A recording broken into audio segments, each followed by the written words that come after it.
திருவண்ணாமலை மாவட்டத்தில் யாருக்குமே தெரியாத ஒரு அழகான பெருமாள் கோவில் மலைக்கு மேல இருக்குங்க. இந்த கோவில் எங்க இருக்குன்றத பாக்குறதுக்கு முன்னாடி இப்போதான் சேனல் நீங்க ஃபர்ஸ்ட் டைம் பாக்குறீங்கன்னாக்கா என் பேர் பிரவீன், டிராவல் அண்ட் டெம்பிள் டேஸ்லாம் போட்டிருக்கேன், மறக்காம சேனலை ஃபாலோ பண்ணிக்கோங்க. இந்த கோவில் திருமால்பாடின்ற ஒரு சூப்பரான கிராமத்தில் இருக்கு. இந்த கிராமத்துக்கு போயிட்டு நீங்க யாருக்கிட்ட கேட்டாலுமே இந்த மலையை காமிப்பாங்க.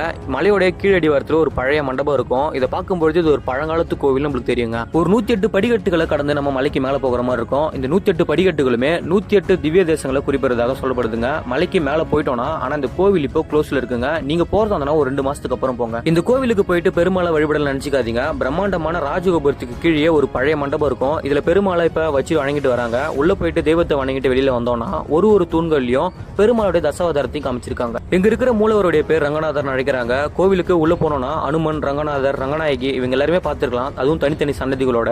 இப்போ வேலை பணிகள் நடந்துட்டு இருக்கிறதுனால உள்ள போக முடியல. பெருமாள் இங்க சயன கோலத்தில் இருக்காரு. மலைக்கு மேல நாரதர் சுனைன்னு ஒண்ணு இருக்கு. வாய்ப்பு கிடைச்சாக்கா